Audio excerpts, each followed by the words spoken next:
सारे दुनिया तेरे लिए, तू सिर्फ मेरे लिए।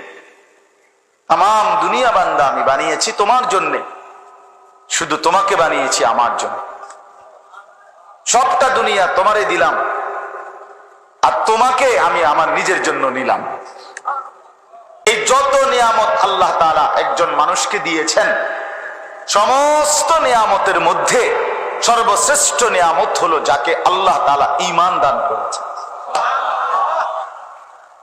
আল্লাহর পরিচয়, কালেমার পরিচয়, লা ইলাহা ইল্লাল্লাহ, এই বিশ্বাস কলিজার মধ্যে, জবানের মধ্যে, জিন্দেগীর মধ্যে আল্লাহ যাকে দান করেছেন তাকেই আল্লাহ তাআলা সর্বশ্রেষ্ঠ নিয়ামত দিয়েছেন। যারে আল্লাহ ঈমান দিয়েছেন, যারে আল্লাহ ঈমান দিয়েছেন। এই গোটা পৃথিবী যদি 1000-12 কেউ পায়, আর যদি ঈমান থেকে বঞ্চিত হয়, লা ইলাহা ইল্লাল্লাহ থেকে বঞ্চিত হয়, কালেমা থেকে বঞ্চিত হয়, আল্লাহর কসম সে কিছুই পায় না।